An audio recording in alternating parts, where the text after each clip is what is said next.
नमस्कार विद्यार्थी मित्रांनो, कसे आहात? आनंदी आहात ना? खुश आहात ना? असेच राहा. विद्यार्थी मित्रांनो, वाढ आणि विकासाचा विचार करत असताना, मुळातच शैक्षणिक मानसशास्त्राचा विचार करताना आपण जी अगदी बेसिक विचार करतो आहे तो म्हणजे माणसाच्या विविध अवस्था आणि या अवस्थांमध्ये त्यांचा होणारा विकास आणि त्या विकासाला अनुसरून त्यांचा वाढ आणि त्यांचा विकास आणि या सगळ्यांना अनुसरून शिक्षकांची अध्ययन आणि अध्यापन प्रक्रिया ही कशा पद्धतीने असायला हवी आणि कशा पद्धतीने हा अभ्यास शिक्षकांनी करायला हवा. मुळातच शिक्षकाला जर या विषयाचं चांगलं नॉलेज असेल तर शिक्षक हा एक चांगला अध्यापक हा होऊ शकतो. तर ह्या दृष्टिकोनातून आपण सातत्याने विचार करतोय. जसं आपण पाहिलं की पियाजेनी व्यक्तीच्या बौद्धिक विकासाचा विचार केला. आता पियाजेच्या नंतर पियाजेचा जो विचार आहे विकासाचा, हा बौद्धिक विकासाला अनुसरून त्यांनी बालकाच्या विकासाचा विचार केला.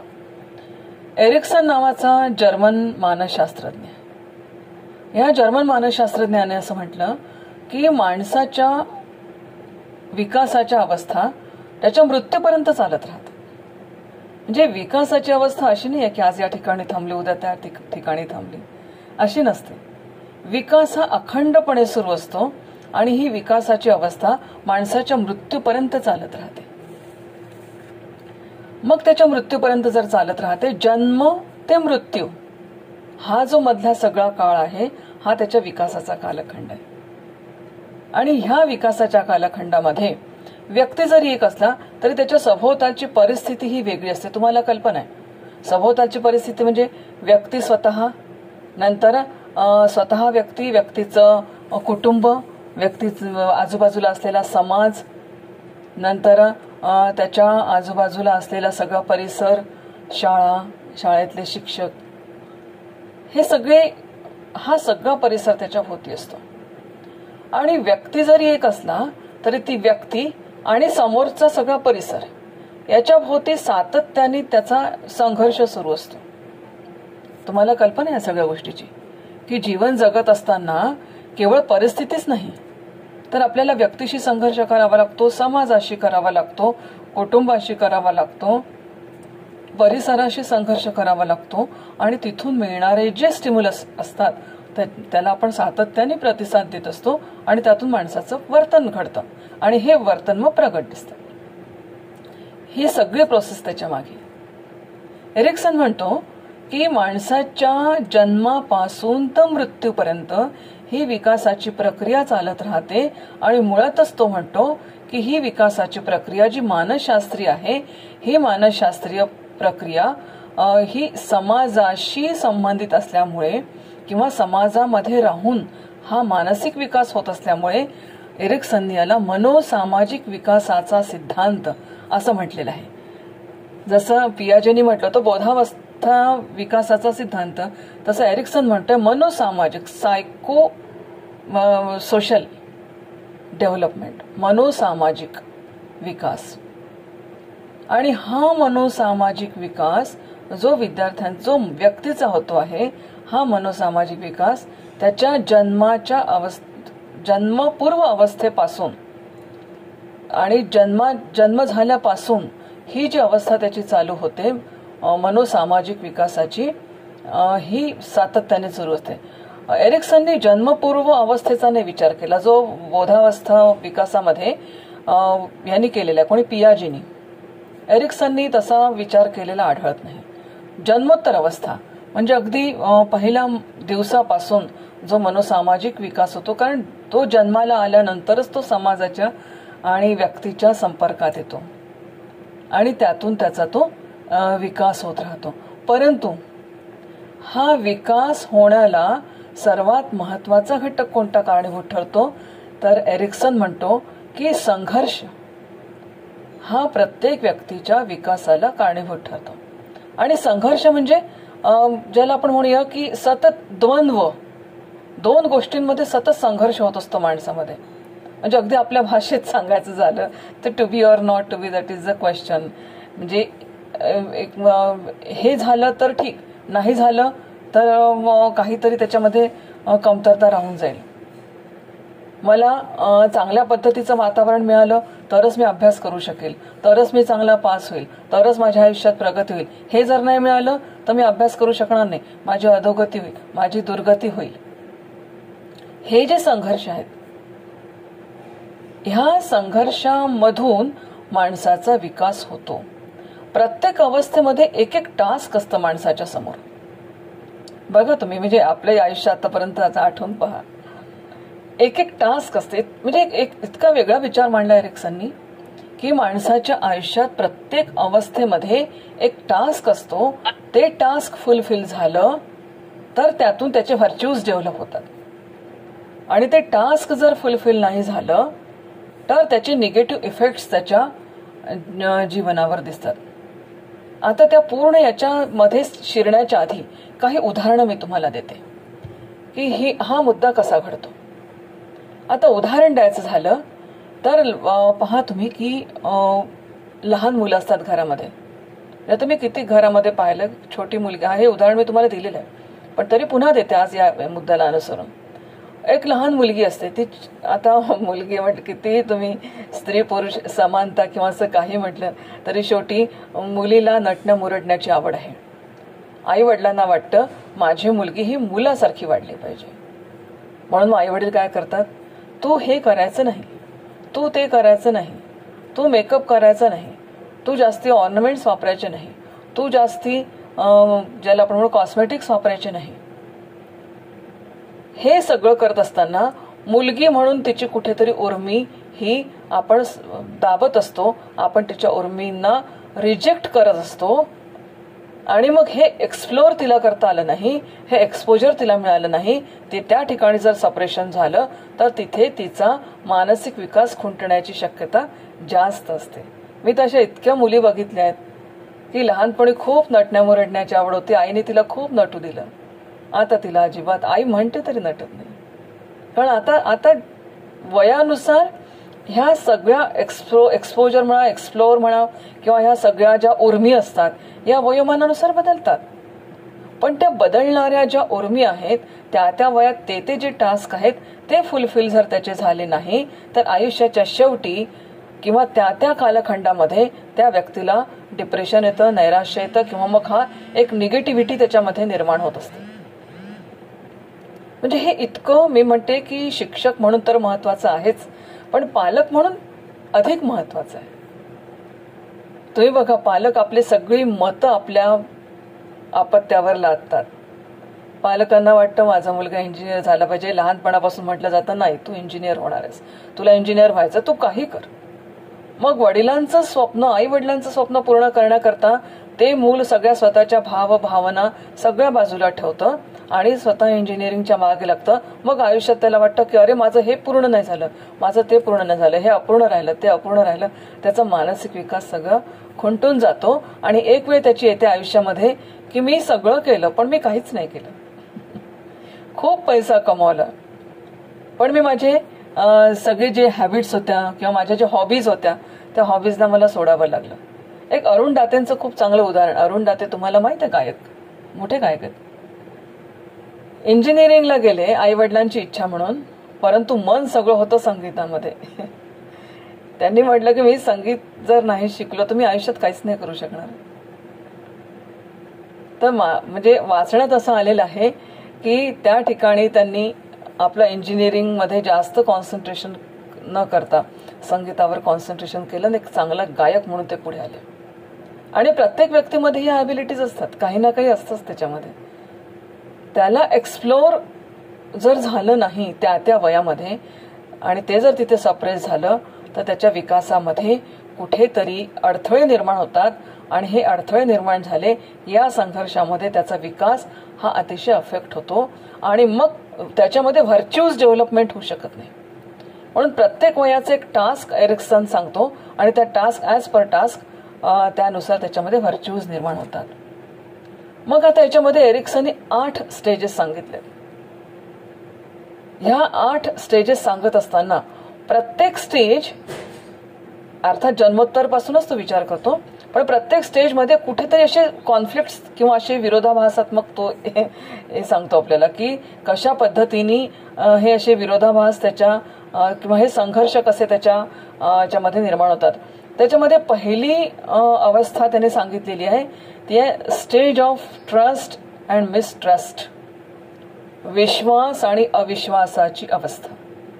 आता ह्या 8 स्टेज आपण घेऊ ना, त्याच्यामध्ये असेच 2 बाजू राहणार आहे, विश्वास अविश्वास.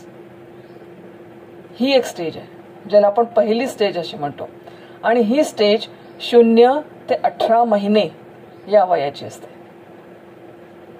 आता तुम्हाला माहित आहे की 0 ते 18 महिन्याचा कालखंड बालकाचा कसा आहे काहीच समजत नाही. नैसर्गिक क्रिया आहे तिथे करून टाकायच्या, भूक लागली की रडायचं, तहान लागली की रडायचं, मग आई आणून देते त्याला, आई त्याला फिडिंग करते, आई त्याला फिडिंग स्टेजच म्हणतात त्या स्टेजला. म्हणजे एरिक्सनने सुद्धा याचं नाव फिडिंग स्टेज दिलेलं आहे. आता ह्या स्टेजला जे टास्क आहे, एरिक्सन म्हणतो ह्या स्टेजचं टास्क आहे ते आहे फिडिंग. आता फिडिंग म्हणजे मग सगळं, म्हणजे तुमच्या ज्ञानेंद्रियांचे फिडिंग आहे, पोटाचे फिडिंग आहे, सगळंच.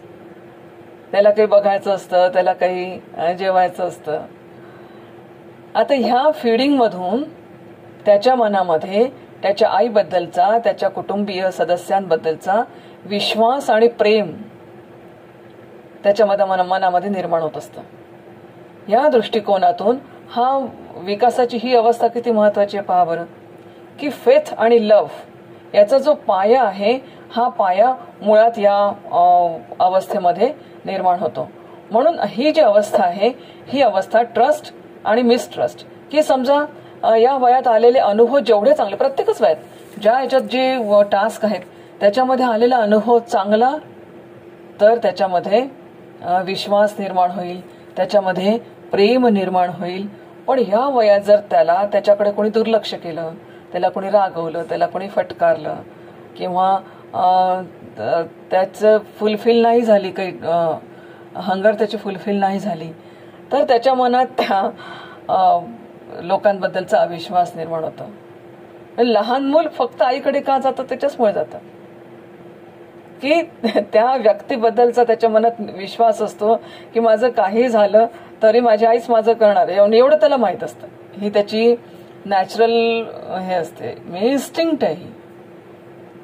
त्याच्यामुळे हे त्याला माहित आहे की या काळामध्ये माझं फिडिंग आणि माझी सगळ्या ज्या गरजा या माझी आईच फक्त फुलफिल करू शकते.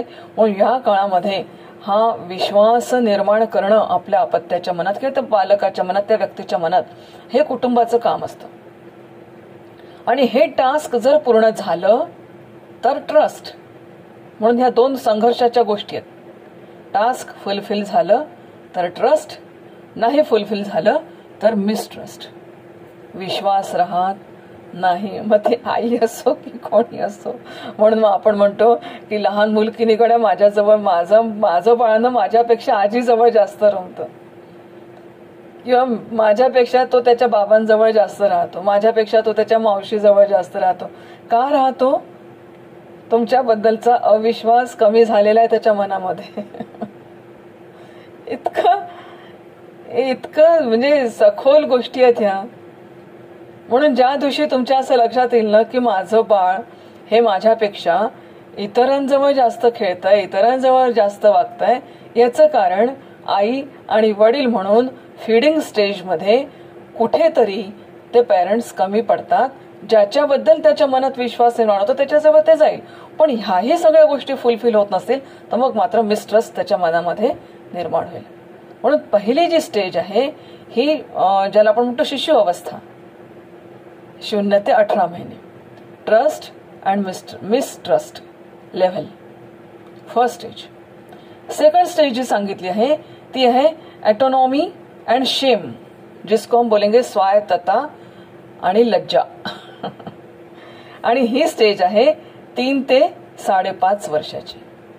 बघा आता मूल चालायला लागलंय ना, धावायला लागलं, नंतर त्याला खेळणी आवडतात, त्याला काहीतरी ज्याला आपण म्हणून ऍडव्हेंचर करायला आवडतं. कोणतं ऍडव्हेंचर असतं त्याचे छोटे छोटे ऍडव्हेंचर्स असतात. काही नाही, छोट्याशा सोफ्यावर चढेल, तिथूनच उड्या मारेल, बसल्या जागेवरच उड्या मारेल. आईला म्हणतो पहा मी किती मोठी उडी मारली. आई म्हणते हो रे, खूपच तू खरं ना, तू खूप ग्रेट आहे, तू शक्तिमान आहेस. आणखी काय काय काय काय म्हणेल आई त्याला.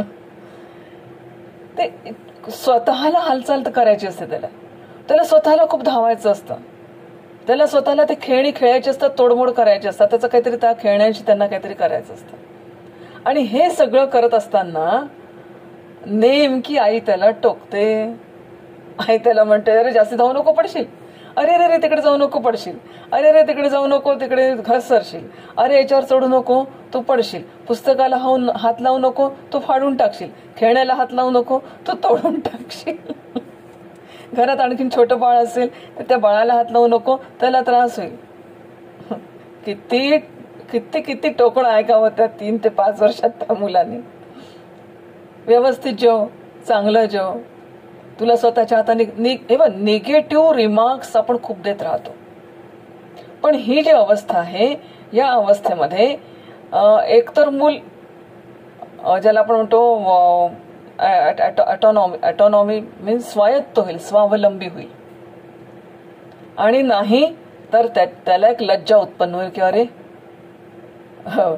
तो तर त्याच्या मनाने अभ्यास करतो, मग आपण तुलना करतो ना, बघ तुझ्यापेक्षा तो किती चांगला आहे. तो तर स्वतःहून स्वतःचा अभ्यास करतो. तो बघ तो त्रास देतो का आईला, नाही तर तू पहा. तो बघ त्याच्या घरी मस्त्या करतो का, नाही तर तू पहा. तो बघ कागद फाडतो का, नाही तर तू पहा. हे जे सतत त्याला कुठली स्वायत्तता न देता फक्त आपण काय करतो, त्याची स्वायत्तता त्याला न दिल्यामुळे मग त्याच्या विकासामध्ये कुठेतरी अडथळे निर्माण होतात. आता इथे त्याला स्वायत्तता दिली तर विकास, तो स्वतंत्ररित्या हे होईल. नाही तर त्याच्यामध्ये लज्जा उत्पन्न होईल. आणि मुख्यत्वे करून या स्टेजला मजेशीर नाव दिलं एरिक्सनने. पहिली स्टेज होती फीडिंग स्टेज, आणि ह्या स्टेजला तो नाव देतोय टॉयलेट स्टेज. आणि टॉयलेट स्टेज याच्यासाठी देतोय की या वयात जे मूल स्वतःच्या नैसर्गिक क्रिया स्वतः करायला शिकतो, त्याला जर टॉयलेट ट्रेनिंग जर नाही दिलं, इथे थोडक्यात त्याला स्वावलंबी म्हणायचं आहे, पण तरी विवेचनामध्ये एक ट्रेनिंग सुद्धा मुलांना द्यावं लागतं. तर हे स्वावलंबी होण्याचं ट्रेनिंग टॉयलेट स्टेज म्हणतात त्याला. ही जर स्वावलंबी होण्याचं ट्रेनिंग त्याला दिलं नाही तर त्याच्यामध्ये एक प्रकारचा एक लज्जा त्याच्यामध्ये उत्पन्न होते. म्हणून हे जे आहे, ह्या वयाचं जे टास्क आहे याला प्लेइंग एज असं म्हणतात. खेळू द्यावं मुलांना. खेळणी तोडली तर तोडली, पुस्तक फाडलं, त्याच्यासमोरची फाटके तुटकी पुस्तकच आणून ठेवा ना तुम्ही. खूप चांगली पुस्तकं देता कशाला. आणि त्याची स्वतःची पुस्तकं जी असतील ती त्याला बघा त्याच्या ऍक्टिव्हिटीजमध्ये एक प्रकारचा समन्वय आलेला नाहीये. त्याच्यामुळे त्याच्या ऍक्टिव्हिटीज तो कशी पानं उलटवेल, आपल्यासारखेशी व्यवस्थित नाही उलटणार तो कसे पानं उलटेल, त्याच्याने फाटतील, खराब होतील. पण त्याला ते करू द्यावं. हे जर त्याला करू दिलं नाही तर त्याला चांगलं काय हे कळेल का. मग प्लेइंग हे ऍक्ट आहे. ह्या ऍक्टमध्ये जेवढं त्याच्यावर त्याला तुम्ही टोकाल तेवढा त्याचा विकास हा अपूर्ण राहील, किंवा तेवढा त्याच्यामध्ये लज्जा उत्पन्न होईल. एक मग ते मूल सगळ्यांपासून, म्हणजे तुम्हाला माहित आहे, मग बाहेरचे लोक आले की ते लपतं, मग ते कोणाच्या जवळ जात नाही, मग ते कोणाशी बोलत नाही. होतं ना, आपण म्हणतो की अरे नाही हा फारच अगदी म्हणजे रिझर्व्ड आहे. तो रिझर्व्ड नसतो, त्याला प्रॉपर एक्सप्लोर आपण केलं नाहीये. रिझर्व्ड नसतो तो. पाहता ज्यांच्या घरात मुलांना त्यांनी ही बाब लक्षात ठेवा, तो रिझर्व्ड नाहीये. तो आपल्या सहवासात तो फुलूच नाही शकला, त्याला स्वायत्तता मिळालीच नाही. जस्ट लाईक टॉयलेट ट्रेनिंग कसं द्यावं लागतं बघा, की जे कोणी लहान मुलं जरी असलं किंवा काही मतिमंद मुलं असतात त्यांना विशेष टॉयलेट ट्रेनिंग द्यावं लागतं. की म्हणजे डॉक्टर सांगतात की त्याला अगदी दर 1-2 तासाने त्याला घेऊन जात जा. मग जसं तुम्ही त्याला घेऊन जाल तसं त्याच्या शरीराला ते आपोआप तशा सूचना मिळत जातात. म्हणजे ब्रेनला ते ट्रेनिंग मिळत जातं. आणि जसं जसं ट्रेनिंग मिळेल तसं तसं तो स्वायत्त होईल आणि तो स्वतःहून सांगायला लागेल. म्हणून ह्या प्लेइंग एजमध्ये जे तो करणार आहे, प्लेइंग ही जी स्टेज आहे, स्टेज ऑफ ऑटोनॉमी, तर ह्या ऑटोनॉमीमध्ये toilet training, playing toilet training हे जेवढं सक्षमतेने होईल तेवढाच त्याच्यामध्ये एक आत्मविश्वास भरला जाईल. ही खूप महत्वाची गोष्ट आहे. म्हणजे पहिलं आपण बघितलं की ट्रस्ट, मिसट्रस्ट, पहा विकास कसा होत जातो बालकांचा. दुसरा आपण बघितला ऑटोनॉमी व्हर्सेस शेम, लज्जा. Trust versus mistrust, autonomy versus shame. तिसरी जी अवस्था आहे ती प्लेइंगची अवस्था आहे. त्याच्यामध्ये असं म्हटलं जातं की इनिशिएटिव्ह व्हर्सेस गिल्ट, ज्याला आपण म्हणतो पहल करणं, आणि स्वतःमध्ये व्हर्सेस अपराधीपणाची भावना. आता ही स्टेज कशी आहे? ही स्टेज म्हटलं त्यांनी 3.5 ते 5.5 वर्ष. 3.5 ते 5 वर्ष. स्टेज ऑफ ऑटोनॉमी ही जी होती अर्ली चाइल्डहुड आहे, 3 ते 5.5 वर्ष. आता ह्या स्टेजमध्ये ही जी अवस्था आहे, या अवस्थेमध्ये त्या बालकाचं अवलंबित्व कुठेतरी कमी व्हायला लागतं आणि त्या अवलंबित्व कमी होत असताना पुढील बाबींसाठी तो पुढाकार सुद्धा घ्यायला लागतो.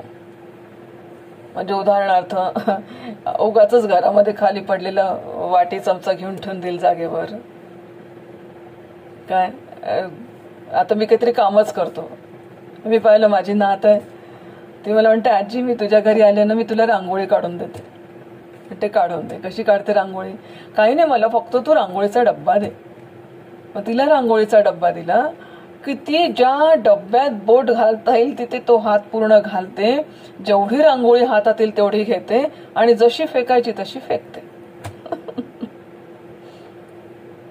आणि मग मला म्हणते की आजी किती छान झाली आहे माझी रांगोळी. तिला म्हणते हो ग, खरंच खूप सुंदर झाली तुझी रांगोळी.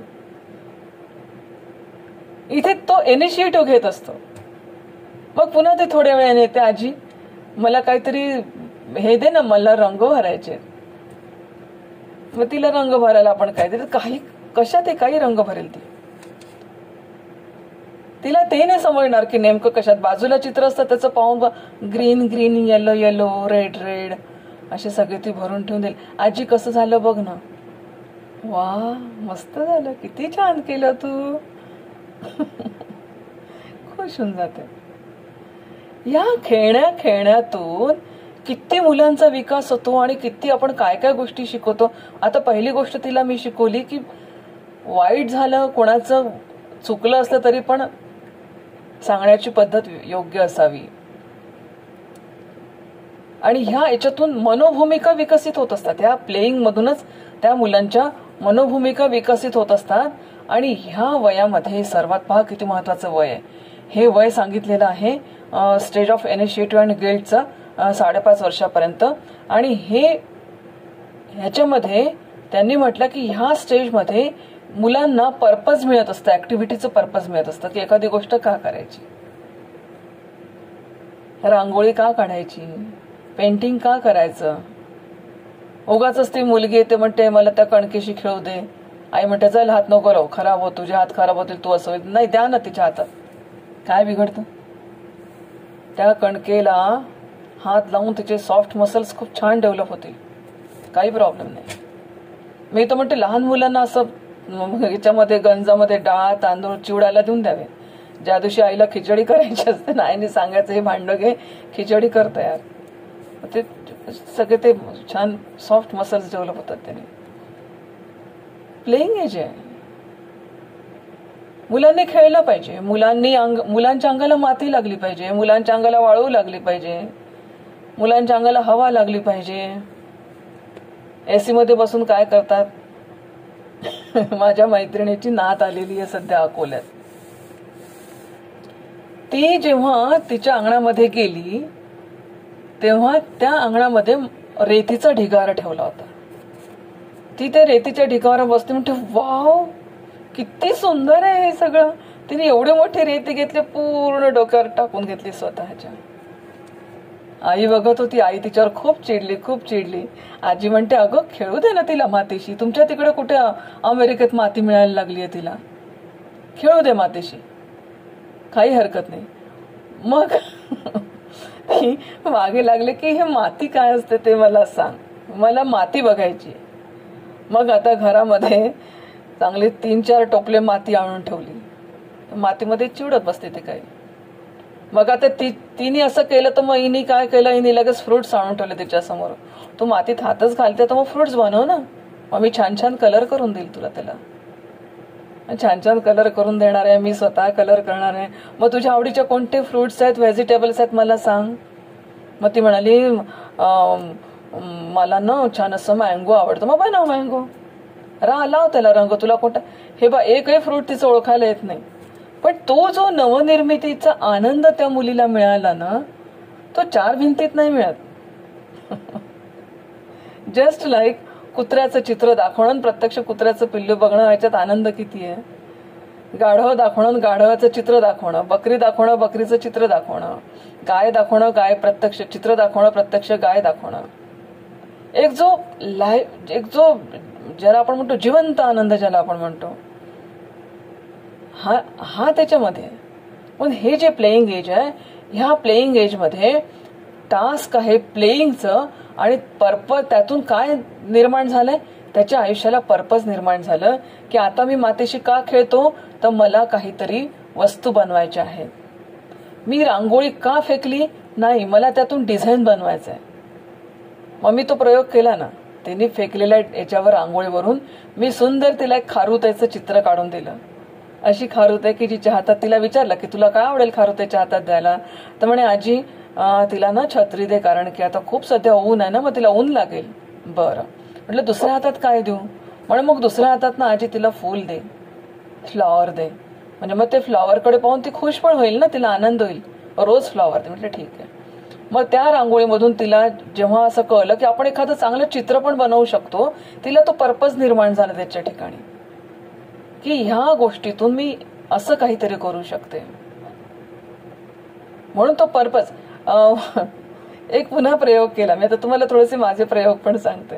एक प्रयोग केला, माझी नात जेव्हा मी भाजी चिरत होते आणि माझी नात आली माझ्याजवळ, आजी तू काय करते, म्हटलं भाजी चिरते. याला काय म्हणतात, म्हटलं भेंडी. बरं, याचं काय पर्पज आहे, म्हटलं खायचं. मग मी ते भेंडीच्या वरचे ते तोडून फेकत होते. म्हणे आजी हे तू का फेकते, हे युजलेस आहे. म्हटलं नाही युजलेस नाहीये, मी याचं काय करू, म्हटलं कर पेंटिंग. कसं करायचं, मग मी तिला सांगितलं कसं करायचं. तिने सुंदर काय ते पूर्ण ह्याच्यावर वेगवेगळ्या रंगांमधून ते सगळे ठप्पे मारले त्या भेंडीचे. ते इतकं सुंदर दिसायला लागलं, तिला इतका आनंद झाला. ती म्हणाली अय्या आजी वेस्टमध्ये सुद्धा बेस्ट होऊ शकतं. म्हटलं हो, एक पर्पज निर्माण होतो. म्हणून ह्या एज मध्ये एक तर तो म्हणजे इनिशिएटिव्ह घेईल, किंवा त्याच्यामध्ये गिल्ट निर्माण होईल. आता तुम्ही जर त्याला म्हटलं नाही हे नाही करायचं ते नाही करायचं, तर गिल्ट निर्माण होईल, अपराधीपणाची भावना होईल की मी काहीतरी चुकीचं तर नाही करत आहे ना. आणि ही अपराधीपणाची भावना आयुष्यभर जर त्याच्या जीवनात राहिली तर निश्चितपणे त्याला त्याच्यापासून त्याच्या व्यक्तिमत्व हे असं विस्कळीत होऊन जाईल. म्हणून तिसरी जी स्टेज आहे ती stage of initiative versus stage of guilt. म्हणजे हे झालं तर इनिशिएटिव्ह, नाही झालं तर गिल्ट. म्हणून तुम्ही पहा काही लोक ना असे स्वतःहून सरेंडर होऊन जातात, अरे यार माझंच काहीतरी चुकलं असेल. का चुकलं, तुझ्या ऍक्टिव्हिटीला पर्पज नव्हता, होता ना, मग नाही पण मॅडम माझ्याच लक्षात नाही आलं. काही वर्गात थोडं जरी घडलं तरी स्वतःकडे चुकी घेण्याची प्रवृत्ती किती निर्माण होते पहा माणसाची. याच्यामध्ये आपल्या फॅमिली लाईफमध्ये सुद्धा काय घडलं तर मीच दोषी आहे, माझंच चुकलं, मी असं करायला नको होतं, मी तसं करायला नको होतं. ही जी गिल्ट सतत मनात राहते, ही गिल्ट कशामुळे राहते की कुठेतरी ही जाणीव असते की पर्पजच माझ्या आयुष्यामध्ये निर्माण नाही होऊ शकला, तर सातत्याने गिल्ट राहील मनामध्ये. मग मी इंजिनिअरिंगला गेलो तर मी का गेलो मला जमलं नाही, उगाचच गेलो. मेडिकलला गेलो असतो तर बरं झालं असतं, तिथे पैसा आयुष्यभर गिल्ट राहते माणसाच्या मनात. मी असं का वागलो, मी तसं का केलं, मी असं केलं नसतं तर कदाचित असं झालं असतं. ही गिल्ट का बरं राहते? प्रॉपर एक्सप्लोरेशन झालेलं नाहीये किंवा प्रॉपर त्या पद्धतीने पर्पज आपल्याला त्या ठिकाणी आपल्या प्लेइंग मधून मिळालेला नाहीये. आयुष्य खेळच आहे सगळं. 2 घडीचा डाव याला जीवन ऐसे नाव, असं एक सुंदर एक गाणं होतं. 2 घडीचा डाव याला जीवन ऐसे नाव. ह्या सगळ्या याच्यात सतत गिल्ट मनामध्ये निर्माण होते. याचं कारण मी जी कृती करते त्याच्या अधिष्ठानाला कुठेतरी पर्पज कमी पडतो किंवा पर्पज मिळत नाही, म्हणून गिल्ट निर्माण होते. किती म्हणजे आपण विचार केला तर खरं किती चांगल्या गोष्टी आहेत या. आणि एक आपलं आयुष्य कसं एनरिच होऊन जातं आणि पेरेंटिंग एनरिच होतं. नुसतं आयुष्य एनरिच नाही, आपलं पेरेंटिंग एनरिच होतं. आपली जे आपण शिक्षकी पेशामध्ये जाणार आहोत, आपण एक चांगला शिक्षक म्हणून तिथे वावरू शकतो.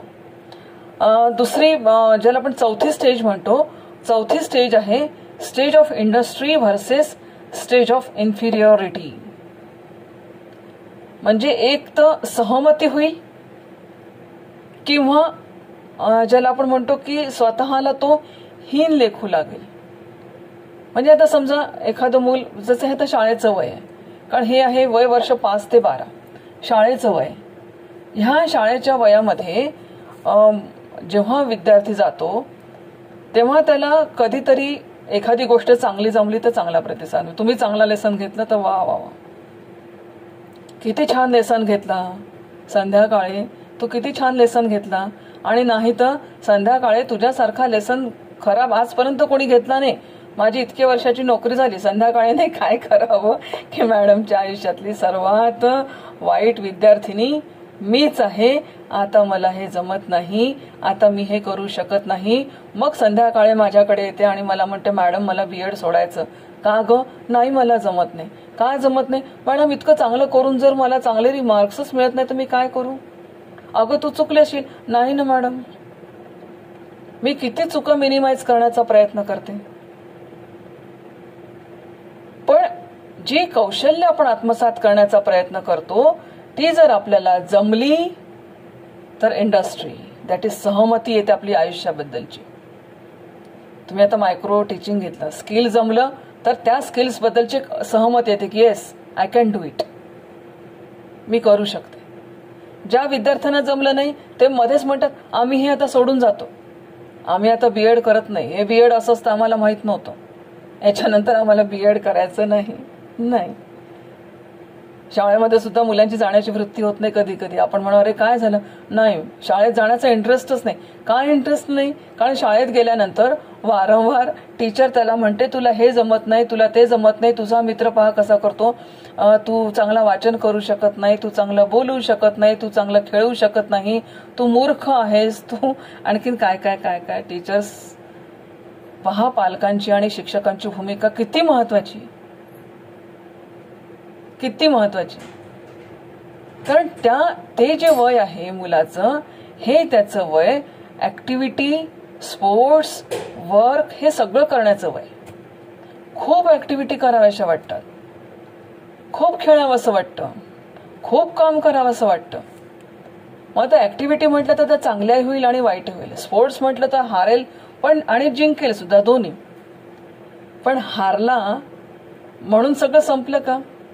सचिन तेंडुलकरनी 0 रन केले, एकही रन केला नाही. पण तरी आपण म्हणतो यार 0 रन बनाया पर बंदा खेला अच्छा. क्यों?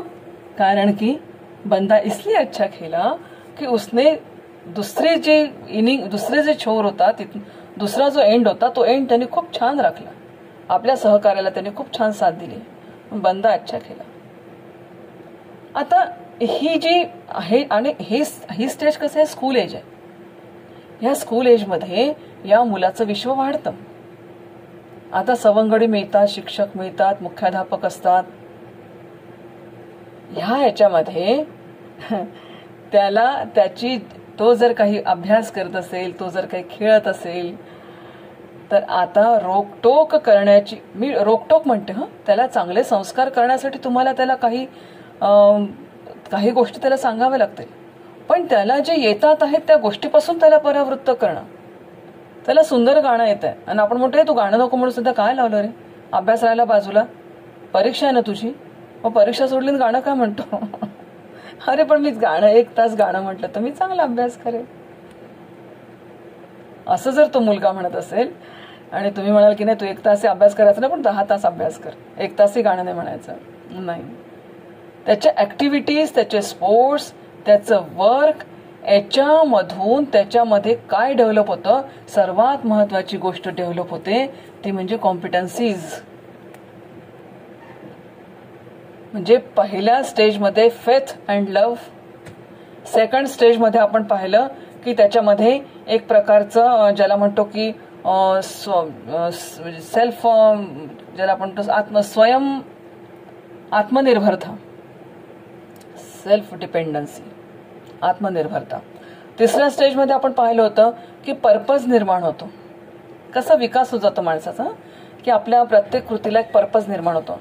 ह्या चौथ्या स्टेजमध्ये कॉम्पिटन्सीज डेव्हलप होण्याचा हा काळ आहे. आणि ह्या काळात आता तुम्ही विचार करा की विद्यार्थ्यामध्ये कॉम्पिटन्सीज अशाच नाही डेव्हलप होत, ह्या काळात त्या डेव्हलप होतात. त्यांची स्वतःची एक अभिव्यक्ती असते, त्यांची स्वतःच्या अभिव्यक्तीची एक आणखीन स्वतःच्या अभिव्यक्तीची त्याची एक क्षमता असते आणि ह्यातून त्याचं सगळं म्हणजे हे डेव्हलप होत असतं, त्याची पूर्ण क्षमता डेव्हलप होत असते. आलं लक्षात. तर हा सगळं ह्या कॉम्पिटन्सीज जर डेव्हलप व्हायच्या असतील तर तुम्हाला या वयामध्ये मुलांना रोकटोक करून चालणार नाही, कारण या वयात हे लहान मूल कुठेतरी प्रौढांची कौशल्य आत्मसात करत असतं. म्हणून तुम्ही पुन्हा माझ्याच नातीचं उदाहरण देते. माझी नात बसते छान असं घेऊन आणि आजी मी आता तुझ्यासारखं शिकवते, तू माझी स्टुडंट, मी तुझी टीचर, चल सांगू. मग ती जेव्हा मला शिकवायला लागली तेव्हा मुद्दाम मग मी काहीतरी खोडसाळपणा करते, जसे विद्यार्थी खोडसाळपणा करतात ना, मग मी पण खोडसाळपणा करते. मग ती मला म्हणते, हे बघ, you are my student, so get out from my class, कारण की तू आता सध्या. मग तिला सांगते मी, अगं बेटा असं नाही, हे बा आता मी नॉटीपणा केला ना, मग तू जर मला छान समजावून सांगितलं तर मग मी पुन्हा करेल का. तर ती म्हणते, आजी असं असतं. म्हटलं हो. मग ती मला घेऊन बसते. मग ती मला सांगते, बेटा तुला मोठं व्हायचं आहे ना, तुला खूप मोठं व्हायचं आहे ना, मग तू असं वर्गात नॉटीपणा नाही करायचा. मग मी म्हणते, सॉरी टीचर, सॉरी टीचर म्हटलं की खुश, पुन्हा तिचं आपलं टीचिंग सुरू होऊन जातं. तर ही इतकी एक म्हणजे हा इतका सुंदर हे असतो, अगदी काळ असतो. ह्या काळात कुठेतरी ती कॉम्पिटन्सीज डेव्हलप होतात मुलांमध्ये. आता कुठेतरी नकळत तिच्यामध्ये जर त्या टीचिंग कॉम्पिटन्सीज डेव्हलप होत असतील आणि भविष्यात चालून जर तिला टीचर व्हायचं असेल तर तिच्या त्या सगळ्या भावना मला सप्रेस करून नाही चालणार. तर हे सगळं जे आहे, this is the stage of industry. म्हणजे एक तर सहमती होऊन जाते किंवा मग नाही तर मग त्याच्या विरुद्ध घडतं. मग त्यांच्यामध्ये इन्फिरियरिटी कॉम्प्लेक्स होतो, मग ते कोणासमोर येणार नाही, ते कोणाशी बोलणार नाही. मग आपण म्हणतो की नाही माझी ना मुलगी खूपच रिझर्व्ड आहे, ती काही 4 लोकांसमोर येत नाही, 4 लोकांसमोर बोलत नाही. का बोलत नाही, कारण ती जेव्हा बोलायला लागली तेव्हा तुम्ही तिला चुप, तुला काही समजत नाही, चुपचाप बैस, अजिबात समोर यायचं नाही, या लोकांशी बोलायचं नाही. आम्ही 2 मोठे बोलतात आहेत ना, तुझं काय काम. अरे पण तिला तिचे मत व्यक्त करू द्या ना, काही हरकत नाही. मी काही लोकांच्या घरात पाहते की खूप लहान मुलांना मोठ्या मुलांसारखं वागवतात. आणि आपल्याकडे आपण मराठी भाषेमध्ये अरे कार्याची भाषा बोलतो, पण तुम्ही हिंदी साइडर्स व्हा, आप शिवाय बोलत नाही. नहीं आप ऐसा नहीं करोगे, देखो बेटा हमने आपको बोला ना, आप सुनोगे ना हमारा. तर ही जी अदब त्यांच्या बोलण्यातून येऊन जाते तेवढी मराठी भाषेत कधीतरी येत नाही आपल्या. आणि त्यातून विदर्भाची भाषा म्हणजे काव्याचीच भाषा आहे, जाऊ दे नव्हे, काव्यांचीच भाषा असं की ती सुद्धा सांभाळावी लागते बरं का. म्हणून आपल्या हे जे वय आहे या वयामध्ये कॉम्पिटन्सीज डेव्हलप होतात. आणि कॉम्पिटन्सीज म्हणजे काय की म्हणजे आपण ज्याला आपल्या मराठी भाषेत आपण म्हणतो की बाळाचे पाय पाळण्यात दिसतात. म्हणजे ह्या अधिक क्षमता, त्याच्यातल्या ज्या क्षमता आहे त्या क्षमता प्रगट स्वरूपात येण्याचा हा कालखंड असल्यामुळे याच्यामध्ये आता कुठे अशी ही पॉझिटिव्ह असलं तर इंडस्ट्री म्हणजे सहमत, ओके, नाही तर त्याच्यामध्ये इन्फिरियरिटी कॉम्प्लेक्स निर्माण होतो आणि आयुष्यभर मग त्याचं एक नुकसान आपणच करतो बरं, आपल्या मुलाचं नुकसान. आता पाचवा जो स्टेज आहे, पाचवी स्टेज आहे ही आहे stage of identity and stage of role, ज्याला आपण म्हणतो की एक रोल कन्फ्युजन. रोल कन्फ्युजन काही ठिकाणी आयडेंटिटी व्हर्सेस आयडेंटिटी म्हटलंय आणि काही ठिकाणी role identity versus role confusion असंही म्हटलेलं आहे. आता हा काळ आहे, तुम्ही बघा 5 ते 12 वर्षाचा कालखंड याच्या आधीचा होता. आता हा कालखंड 12 वर्षापासून ते 19 वर्षापर्यंत म्हणजे ॲडोलसन्स कालखंड आहे. आणि तुम्हाला कल्पना आहे की ॲडोलसन्स कालखंडामध्ये शारीरिकतेमध्ये खूप परिवर्तन होतात. मुलगा मुलगी वयात येते आणि वयात आलेल्या मुला मुलींच्या शारीरिकतेमध्ये बदल होतो. त्यांची मानसिक जडणघडण बदलायला लागते. म्हणजे अगदी एक असं मोठ्या व्यक्तीसारखं राहावंसं वाटतं. मुला मुलींना मैत्री एकमेकांशी करावीशी वाटते. भिन्नलिंगी आकर्षण त्यांच्यामध्ये निर्माण होतं. शरीरामधले बदल पटकन ते पचवू शकत नाही. आणि मग अशा वेळेस त्यांच्यामध्ये एक म्हणजे त्यांना त्यांच्या वर्तनाचा अर्थच कळत नाही की आपण असं का वागतोय. उगाच कोणीतरी आवडायला लागतं. हे फार म्हणून तुम्ही पहा टीन एज मधले सिनेमे खूप पॉप्युलर होतात. कोणता होता तो माहित नाही. ते कोणतं गाणं होतं, कयामत से कयामत तक, किंवा मग आता तुमच्या काळात ते आमच्या काळातलं कयामत से कयामत तक. कितीतरी लोकांनी कितीतरी मुला मुलींनी आत्महत्या केल्या. आताच्या काळातलं तुमच्या काळातलं झिंगझिंग झिंगाट झालं. झिंगझिंग झिंगाट झिंगाटच आयुष्याचं झिंगाट व्हायची वेळ येते पण तरी चालूच राहते. झालं झिंगझिंग झिंगाट. सैराट होऊन जातं माणूस, कळत नाही काय सुरू आहे, काहीच कळत नाही. मग तिथे एक ज्याला आपण म्हणू की सगळ्यांना विरोध करण्याची वृत्ती निर्माण होते. आई वडील सांगतात ते वाईट, शिक्षक बोलतात ते वाईट, फक्त मी आणि माझं शरीर जे बोलतं ते सगळं योग्य आहे. नीतिमत्तेचे कुठेतरी नियम बदलत जातात. मग इथे व्यक्ती स्वतःचा शोध घेणार, मी नेमकं कोण आहे बाबा, मला कळूनच नाही की नेमकं मी पहा तुम्ही आपल्या घरात ज्या ॲडोलसन्स एजची मुलं असतात ते मी काय करावं, म्हणजे तुम्ही खुश, मी नेमकं कोण आहे मला सांगा ना तुम्ही. मोठे लोक तुम्ही मला येऊ देत नाही, लहान मुलं त्यांच्यात मिसळू देत नाही. Who I my, tell me please. त्यांना काहीच कळत नाही. मोठं मजेशीर कालखंड आहे. म्हणजे ते सैराट वैराट करतील पण तेही समजत नाही त्यांना. 2 घडीचा डावच असतो तोही पण. सॉलोमन ग्रँडी म्हणजे rose day to breakup day. होय, तर या काळात जर स्वतःची ओळख झाली तर आयडेंटिटी फॉर्मेशन होतं. हा काळ त्या मुलाला, त्या विद्यार्थ्याला खूप तुमची गरज असते, लक्षात ठेवा. त्याला तुम्हाला ज्या वेळेला असतं त्याला तुम्हाला मोठं म्हणून पण वागवायचं आहे, त्याला लहान म्हणून पण वागवायचं आहे, तो आहे तसं सुद्धा त्याला ऍक्सेप्ट करायचं आहे. आणि ह्या काळात सगळ्या पद्धतीचं ज्ञान त्याला द्यायचं आहे. आपली भारतीय संस्कृतीमध्ये किंवा आपल्याकडच्या वातावरणामध्ये आपण मुलाला त्याच्या शारीरिकतेचं ज्ञान देतच नाही. की आता आजकाल मीडिया पूर्ण हे आहे, मीडियामध्ये आजकाल सगळं येतं. परंतु तरीही काही कुटुंबांमध्ये मुलगी वयात येते म्हणजे काय होतं, मग तिच्यामध्ये काय काय बदल होतील, तिला काय काय वाटू शकेल, ती काय काय करू शकेल, हे किती आयाम आपल्या मुलींना समजावून सांगतात बरं, किंवा किती टीचर्स आपल्या स्टुडंट्सला समजावून सांगतात. मुलांमध्ये काय काय बदल होतो हे किती टीचर्स समजावून सांगतात. मग तिथे आपल्यामध्ये इतकी लज्जा असते की नाही, मुलींचं मुलींनी लेडीजनी सांगितलं पाहिजे, मुलांचं माणसांनी सांगितलं पाहिजे, असं काही नाहीये. आपण आपल्या विद्यार्थ्याचे आई वडील या भूमिकेतून जर तिथे राहत असू तर मग तिथे जेंडर बायस कसा कळणार आहे. मग प्रत्येक मुलीला आणि प्रत्येक मुलाला दोघांचेही बदल सांगता आले पाहिजे आपल्याला. म्हणून मी नेहमी म्हणते की कुमारावस्थेचा कालखंड हा सगळ्या मुलींनी सगळ्यांनी वाचण्यासारखा कालखंड आहे. शारीरिक बदल ठीक आहे, तुम्ही टीव्हीत पाहता, पुस्तकं वाचता, फिल्म्स पाहता, त्याच्यामधून कळून जाते. पण व्हॉट अबाउट तुमचे मानसिक बदलाबद्दल काय? याच्याबद्दल पालकांनी, शिक्षकांनी त्याच्याशी बोलायला पाहिजे, स्पष्टतेने बोलायला पाहिजे. म्हणजे ह्या काळामध्ये विकृती जास्त निर्माण होते. म्हणून मग ही आयडेंटिटी जर त्याला त्याची झाली ना, तर ठीक आहे. नाही तर रोल कॉन्फ्लिक्ट त्याच्यामध्ये निर्माण होतो की माझी भूमिका नेमकी काय, मी नेमका कोण आहे, माझी भूमिका नेमकं काय, माझ्या बाबतीमध्ये हे सगळं असं का घडतंय. मग इतरांच्या बाबतीत घडत असेल का, मग संकोच निर्माण होतो. मग अगदी म्हणजे इतका तो संकोच असतो आपल्या कुटुंबांमध्ये. आता ह्या सगळ्या गोष्टी बाजूला सारल्या पाहिजे, कारण की प्रत्यक्ष शिक्षण आणि शिक्षणाच्या माध्यमातून जे ओरिएंटेशन, उद्बोधन मुलांचं होतं ना, त्याच्यामुळे त्याच्या मनावर जे संस्कार होतात, त्या संस्कारांनी त्याच्या वर्तनाला चांगली दिशा मिळू शकते. आणि म्हणून हा जो कालखंड आहे, हा कालखंड सोशल रिलेशनशिप्स डेव्हलप करण्याचा कालखंड आहे.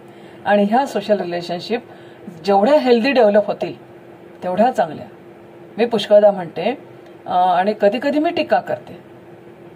मी म्हणते पुष्कळदा की मित्रमैत्रीण हे नातं असावं की नसावं, आणि ते असेल तर ते त्याच्या काही बॉर्डर लाईन्स आहेत किंवा नाहीये, आणि त्या बॉर्डर लाईन्सच्या आतमध्ये राहणं हे किती लोकांना शक्य होतं, आणि त्या क्रॉस होणं हे किती नॅचरल आहे.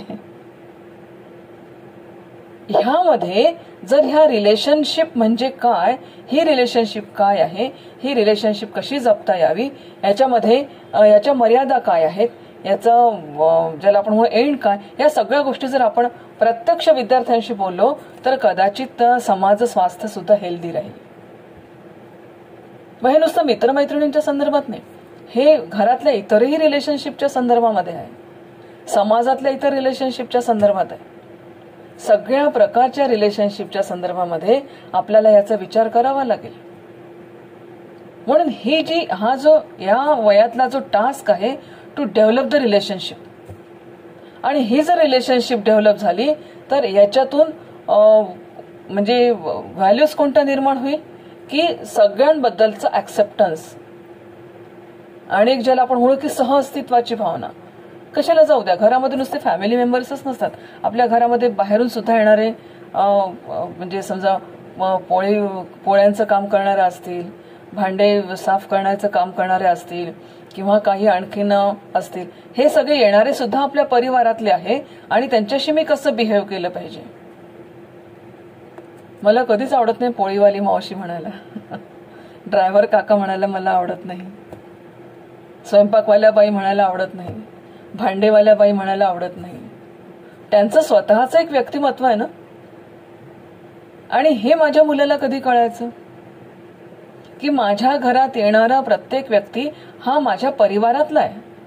कुटुंब ही संज्ञा कदाचित तुमच्या चौकटीपुरती असेल, नवरा बायको मुलं आजी आजोबा एवढ्या 4 भिंतीं एवढी असेल, पण तो परिवार ही संकल्पना मोठी आहे. आणि माझ्या 4 भिंतीमध्ये जर हे सगळे घटक येत असतील तर तो माझा परिवार आहे.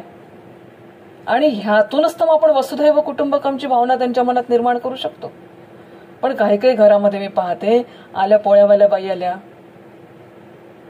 मोलकरीण आली, झाडू पोछावाली बाई आली, अरे नाही, अतिशय अयोग्य गोष्ट आहे.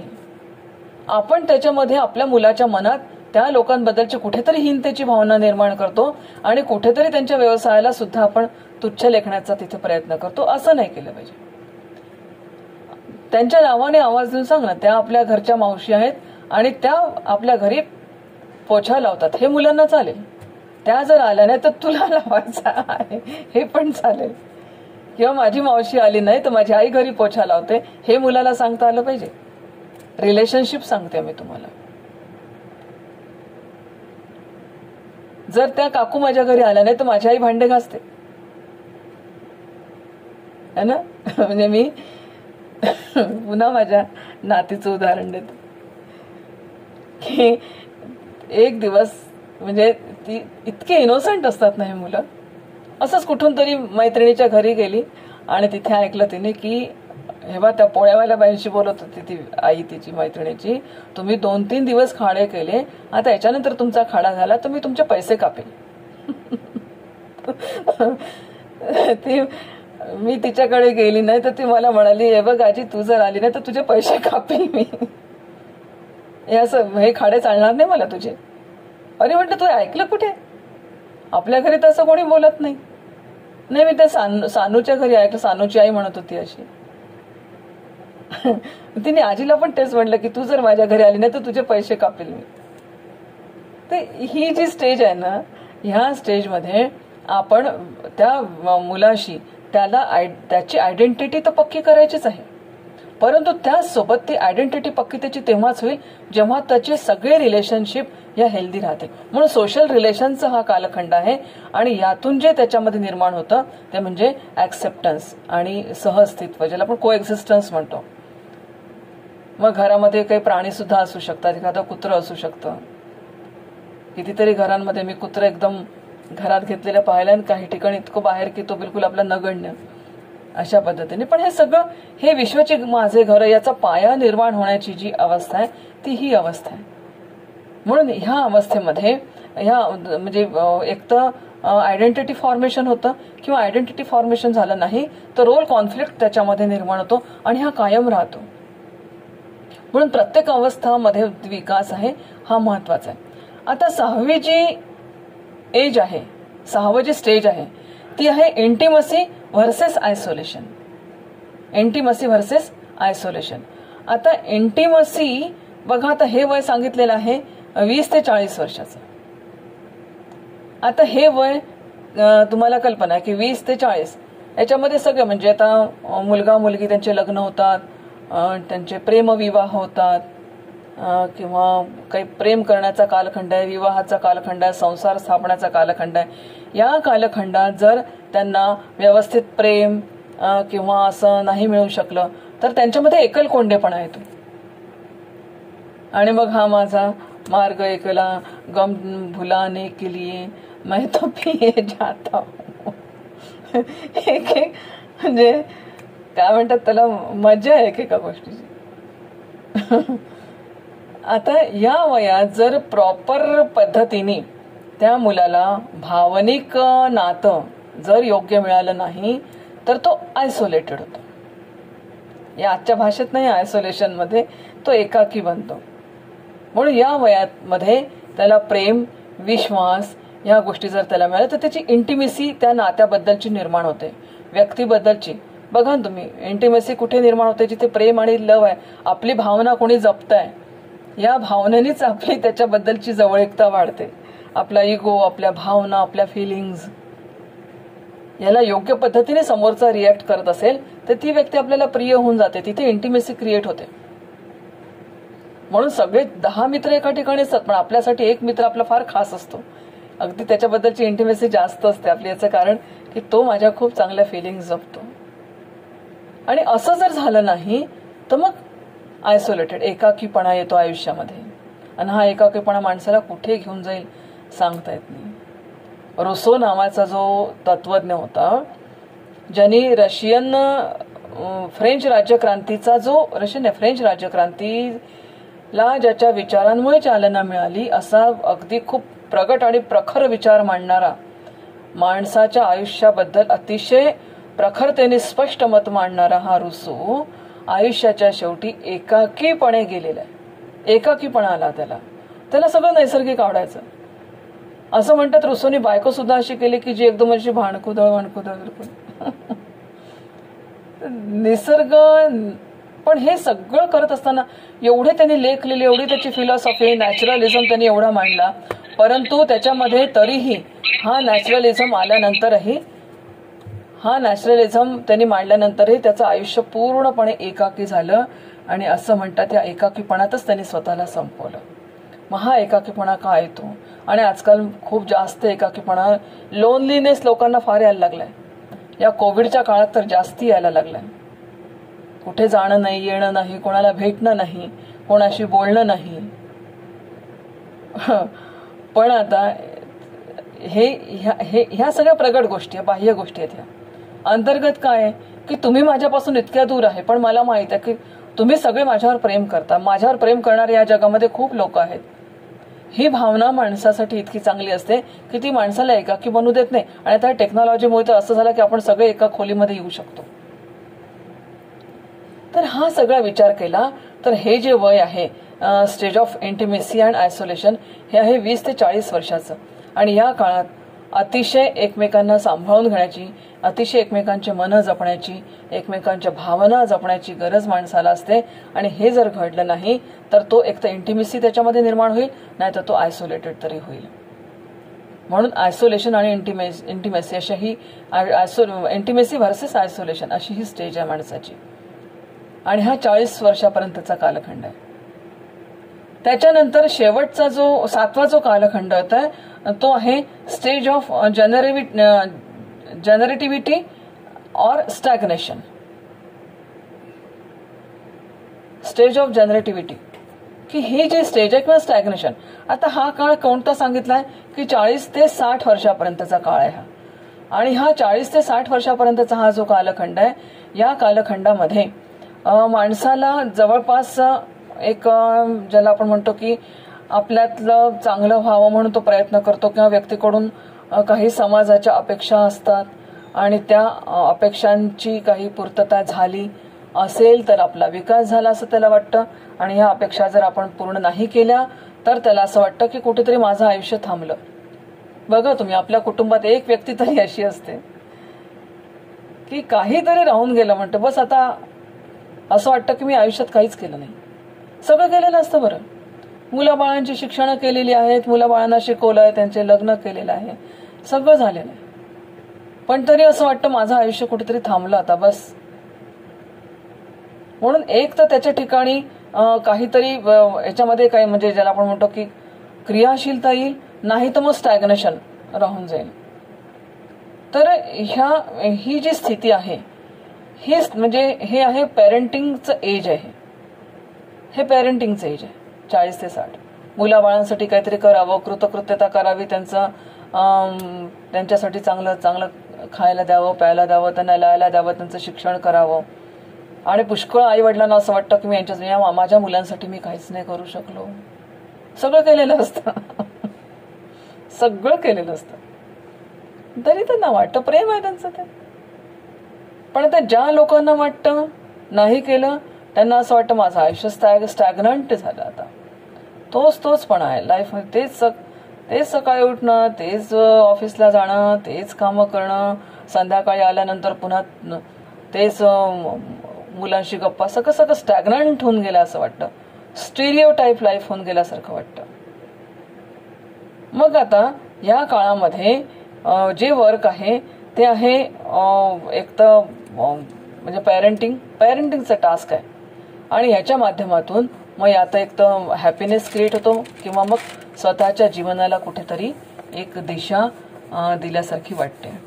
शेवटचा जो कालखंड आहे तो परिपक्वतेचा कालखंड आहे. Stage of ego integration versus despair. आणि इगो इंटिग्रेशन म्हणजे काय, तर आता मी सगळ्यांसाठी सगळं करून चुकलो, आता करण्यासारखं माझ्या आयुष्यामध्ये खरंच काही नाही, पण समाधान आहे, कृतकृत्यता आहे. ही भावना निर्माण होणं. आणि हा जो कालखंड आहे हा वयाच्या 60 ते मृत्यूपर्यंतचा कालखंड आहे. सगळं रिटायर्ड झालेला असतो माणूस. रिटायर्ड झाला असतो, पोराबाळांची लग्न झाली असतात, नातू असतात, सुना असतात, जावई असतात, सगळं असतं. कृतकृत्यतेचा कालखंड असतो. आपण आपलं जीवन घालवलं ते अतिशय समाधानाने केलेलं आहे. सगळ्या मुलांसाठी जे करायचं ते केलं, नातवांसाठी जे करायचं ते केलं, मुलांवर चांगले संस्कार केले, मुलं चांगले निघाले, याचं सगळं चिंतन तो या आयुष्यात करत जातो. हे इगो इंटिग्रेशन आहे. सगळ्या प्रकारच्या घटनांना हा एकत्र आणून त्या ठिकाणी मी हे सगळं व्यवस्थित केलं असं इगो इंटिग्रेशन. म्हणजे सगळ्या घटना प्रसंगांना एकत्र आणून त्याचं चिंतन करून इगो इंटिग्रेशन करतो. आणि त्या काळात सगळा तो पूर्ण आता पहिलेपासूनचा जो संघर्ष त्याच्या आयुष्यामध्ये झाला तो संघर्ष तो आठवतो. खूप संघर्ष केलेला असतो माणसाने, तो संघर्ष तो आठवतो. हे बघा तुम्ही, आपल्याला सहज आपल्या आई वडिलांना म्हणजे सहज आपण आपल्या आईवडिलांना म्हणून जातो की काय केलं तुम्ही आमच्यासाठी. जन्म दिल्यानंतर वाढवणंही तुमचं कर्तव्य होतं, ते केलं तुम्ही. ज्या क्षणाला आपण आईवडील होतो तेव्हा कळतं की काय संघर्ष केला. आईवडिलांनी संघर्ष केला म्हणून तर आपण इथपर्यंत आलो. त्यांनी केलं नसतं, तुम्हाला रस्त्यावर टाकलं असतं तर काय झालं असतं. आता म्हणाल कोणीतरी उचलून नेलं असतं, पण ज्यांनी उचलून नेलं असतं तेही तर तुमचे मायबापच झाले असते की नाही. मग त्यांनी काय केलं असतं. हा सगळा विचार हे सगळं व्यक्ती आठवतो आपल्या लाईफचं. हा सगळा संघर्ष तो आठवतो आणि हा आठवलेला संघर्ष मग यातून जर तो सगळं माझ्या आयुष्यात जे संघर्ष आले, जे अडचणी आल्या, ह्या मी चांगल्या मार्गाने सोडवल्या, ह्या सुटल्या, त्यातून मार्ग निघत गेले, मी काढत गेलो, असं जर वाटत असेल तर इंटिग्रेशन ऑफ इगो असं जर वाटत असेल. पण मी कुठेतरी चुकलो, त्या ठिकाणी म्हणून डिस्पॅरेट होतो. ती डिस्पायरची स्टेज येते. म्हणून आपण पाहतो की खूप लोकांना मनातल्या मनात कोणून की अरे मी सगळं केलं पण इथे माझा निर्णय चुकला, इथे माझा निर्णय माझ्या मुलाच्या बाबतीत बरोबर झाला असता तर कदाचित त्याचं आयुष्य तसं झालं असतं. कुठे डिस्पिरेट सतत डिस्पिरेशन होत राहतं त्याला. म्हणून हा जो कालखंड आहे, या कालखंडामध्ये एक विजडम निर्माण होतं.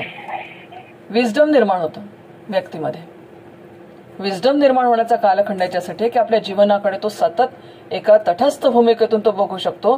माझं आयुष्य, माझ्या आयुष्यात आलेले प्रसंग, माझ्या आयुष्यात आलेले संघर्ष, माझ्या आयुष्यातले अनुभव याचा एकमेकांशी समन्वय साधून त्यातून मी चांगला मार्ग काढू शकलो आहे, अशा प्रकारच्या निर्णयापर्यंत तो जर पोहोचत असेल तर निश्चितपणे त्याचं इंटिग्रेशन ऑफ इगो झालेलं असं आपण म्हणावं.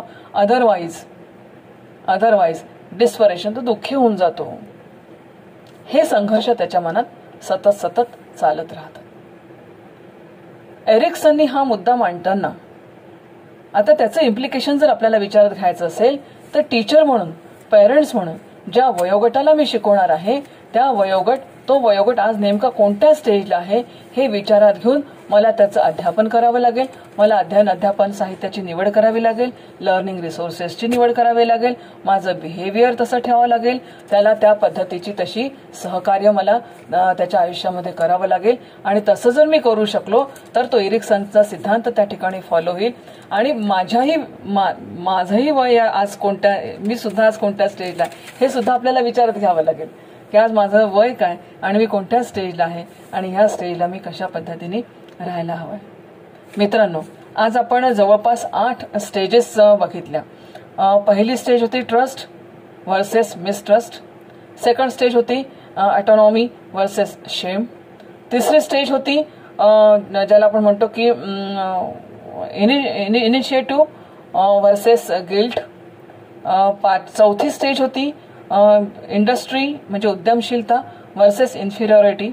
5वी स्टेज होती ज्याला आपण म्हणूया की industry versus identity versus identity किंवा रोल कॉन्फ्लिक्ट ज्याला आपण म्हणू. नंतर 6वी स्टेज होती इंटिमेसी वर्सेस आयसोलेशन. 7वी स्टेज होती जनरेटिव्हिटी वर्सेस स्टॅग्नेशन. आणि 8वी स्टेज होती इंटिग्रिटी ऑफ इगो वर्सेस डिस्पायर. अशा 8 अवस्थांमधून माणसाचा विकास होतो. यालाच एरिक्सनने म्हटलेलं आहे माणसाचा मनोसामाजिक विकास. अतिशय इंटरेस्टिंग असा हा सिद्धांत आपण या ठिकाणी पाहिला. आणि ह्याला जर तुम्हाला छान लक्षात ठेवायचं असेल तर एक मी तुम्हाला थोडंसं सांगू इच्छिते की एक सूत्र तुम्ही लक्षात ठेवा.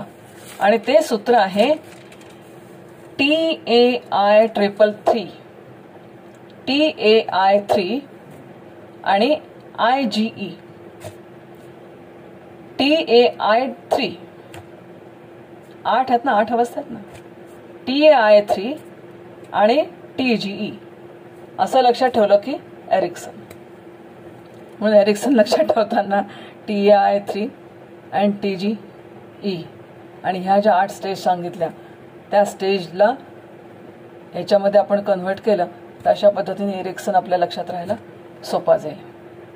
चला, उद्याच्या तासिकेला पुन्हा एक नवीन सिद्धांत घेऊन आपण येऊ आणि याचा अभ्यास करू. Take care. Good day.